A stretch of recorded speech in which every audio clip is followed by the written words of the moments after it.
All right, hey, what's up, everybody? Mike Lindsley back with you for 9 Minutes with me on IGTV, Facebook, and on YouTube. Be sure to hit me on Twitter at Mike L Sports and download and subscribe to my podcast. It's called the ML Sports Platter, all over the major platforms like Spotify, Google Podcasts, and Apple Podcasts. Past guests of the last couple of months, we've had a lot of really great people on, man. We've had Renee Washington, a media host, talking about Black Lives Matter and talking about her career and sports starting back up. We've had Bob Costas, we've had Trey Wingo. So make sure you download, subscribe for all that content and amazing guests as well. I am here, you know it, the blue wall and all the decorations just above me at Rosie's Corner in Brewerton here for Fish Friday. Make sure you get it with your mac and cheese, or your fries and coleslaw, or your pizza, wings, pasta, hot and cold subs, and more. Rosie's Corner is a proud sponsor of the ML Sports Platter. They've got all the salads and the refreshments in the cooler as well. They will deliver via themselves or Grubhub, and of course follow them on Instagram and like their Facebook page. I am going to give you assuming we get a season, assuming that Major League Baseball can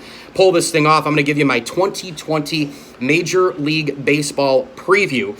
And I'm just going to pick division winners. I'm going to give some thoughts on some different things and some players. I'm going to award the Cy Youngs in both leagues and the MVPs in the AL and NL as well. And remember, this is going to be very unconventional if they can pull it off. 60-game season, 102 games less than normal. It's going to be a sprint, not a marathon. And they're going to start a guy on second base in extra innings, which is absolute bullshit to me. It's a little too gimmicky for my liking for baseball.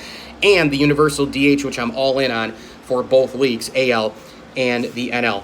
I'm going to start in the American League, and I'm going to take my New York Yankees in the East. I think they're going to have a really, really hard time with the Tampa Bay Rays this year, but I just think the Yankees from top to bottom, with the addition of Garrett Cole and appearing to be a healthy roster right now. Aaron Boone has addressed the media several times so far this week and says that it's all hands on deck. Everybody's ready to go. Paxton is ready to go. A Judge is pretty much ready to go. Giancarlo Stanton is ready to go. Aaron Hicks, is pretty much ready to go. He's been hitting off of a tee and all the rest. Remember, he had the Tommy John, and he was kind of expected to come back in the middle of the summer anyway. Well, they're not going to play until the end of July. So Yankee players are back and healthy. Again, if you're a Yankee fan, you're doing this every single day because they've had so many injuries the last 2 years. They do, though, have a completely revamped medical staff and conditioning staff, trainer, pitching coach, you name it. So maybe the Yankees will stay healthy in this short sprint, not a marathon. But I just think the Yankees from top to bottom, when you look at bullpen, you look at lineup, you look at starting pitching, they're deep. They finally got an ace. I think the Yankees are the class of the AL East. In the Central, I love the blended roster, the versatility, and really the depth of the Minnesota Twins. So I'm going to go ahead with them in the Central. Now I'm going to take the Houston Astros in the West. And I know a lot of people might be surprised by this, and Oakland is a hot pick. Oakland, I feel like every year people are hot on the A's, and then they always shit the bed in the playoffs. But the Astros this year, they're going to play with a chip on their shoulder, number one. And number two, how about this? Nobody has benefited from sports not being around, and no team in pro sports will benefit with no fans in the stands more than the Houston Astros. Remember spring training when pitchers were throwing at Jose Altuve, they were booing, all the players relentlessly booing. They're not going to have that at all, either at home or on the road. They're literally going to be able to go ahead and be in their baseball box and focus in on baseball. And I think they've got one of the best lineups, obviously, in baseball. When you take a look at Springer and you take a look at Altuve and all the rest of them, Correa, they've got Bregman. They've just got a monster lineup. I know what they did. I know the cheating and all that. But I'm going to go with Houston Astros in the West. Pitching staff really good still, minus Garrett Cole. But I think they still have a lot to play for, the chip on the shoulder, and just a pretty darn good baseball team, cheating or not. My wild cards are going to be the Rays and the A's in the American League. Again, blend, depth, balance, versatility, all that stuff going on with Oakland. A lot of young players ready to roll. And I'm going to go with that Tampa Bay team that's got Blake Snell and obviously a host of other pitchers, including Charlie Morton. This season really does benefit them with a pitching staff. They're going to be awfully tough to beat. And then the MVP of the American League, I'm going to take the Cleveland Indians shortstop Francisco Lindor. Could this be his last season? Could he get traded at the deadline? I don't expect a lot of trades because of the COVID and the traveling and the like. But Lindor, maybe this is it this year or the year after as he's approaching his free agent time. And he's going to want, of course, $350 to $400 million from Cleveland. They won't be able to pay for that. Maybe he gets traded next year at the trade deadline. But I expect a huge year from one of the best guys in baseball, one of my favorites, both at the plate and in the field, the shortstop of the Tribe, the Cleveland Indians. In the National League, my division winners, simply put, I like the Atlanta Braves. I've been slurping this team for a long time. Acuna and a host of unbelievable young players. More to come in the farm system. Ozzie Albies, a bunch of depth in the pitching rotation. Their bullpen just brings out fireballer after fireballer. I'm going Atlanta.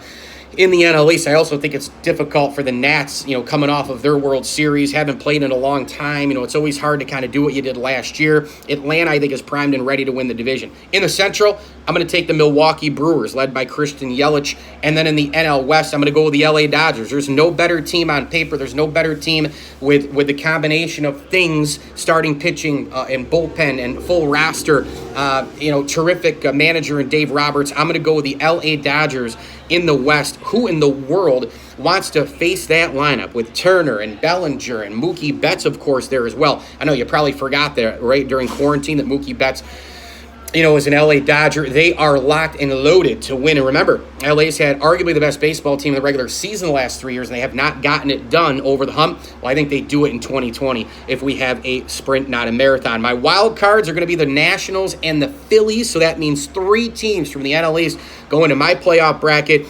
And my National League Championship Series, I'm going to take the Dodgers over the Braves. Too good, too deep, and just so ready to win right now. And in the AL, this is really hard for me. In the American League Championship Series, it's hard for me to pick against the Yankees, but there is still some kind of feeling for me that something might happen with injuries and the like. But having both sides of the pendulum, I am going to take New York in the ALCS, and I am going to take them over the Oakland Athletics. And then in the World Series, I'm going to take the Dodgers over the Yankees. Wouldn't that be rich? A 60-game sprint to have the replays of the 1977, 78, and 81 World Series back in the day with Reggie Jackson hitting 3 home runs off of 3 different pitchers, the Dodger-Yankee battles, the crazy great stuff of the Bronx Zoo and Thurman Munson up against the Dodgers, Tommy Lasorda. Those World Series, amazing. My dad and close friends have told me the stories about those, and who can forget the unbelievable moments? Who can forget in 81, the Yankees up 2-0 in the World Series. They choke away. The rest of it, lose 4 in a row, and the Dodgers get their revenge. This is what we need. We need baseball. We need a sprint. We need great series. We need incredible stuff to happen. We need some amazing things. And by the way, in the National League, I skipped right over it. My MVP, I'm going to go Bryce Harper. I think he's going to have a monster year this year for the Philadelphia Phillies, and my Cy Young winner is the youngster from L.A., the new ace, the new sheriff in town. Again, the ace is not Clayton Kershaw there anymore. It's Walker Buehler. I think he takes home the National League Cy Young. So there you have it. I go Yanks, Twins, Astros, Wild Cards, A's, and Rays. In the AL, the NL, I go Braves, Brewers, Dodgers, Nats, and Phillies, my Wild Cards. And I'm going to go with the Yankees winning over the A's in the ALCS, and the Dodgers taking care of business over the Braves in the NLCS, and the Dodgers over the Yankees in the World Series. And my MVPs are Francisco Lindor, the Indians, in the AL, and Bryce Harper in the NL, and then the Cy Youngs will be Blake Snell for the Tampa Bay Rays, who I think is going to win another one, and then, of course, Walker Buehler in the National League. Thanks for listening to my quick preview, and that's exactly how the season will be this year, right? 60 games played compared to a regular season. My preview right there is, basically a 60-minute version in a normal season. I'm here at Rosie's Corner. Make sure you get on down here. Pizza, pasta, hot and cold subs, and wings. You name it. They've got Fish Friday here as well with the mac and cheese or the fries and coleslaw. This place is amazing. A proud supporter of the ML Sports Platter. 9 minutes with me on Facebook, IGTV, and YouTube. Hit me on Twitter at Mike L Sports, Instagram, Mike L Sports 1979, and subscribe to my YouTube page as well. And as I always tell you, whenever they come back in full, enjoy the games.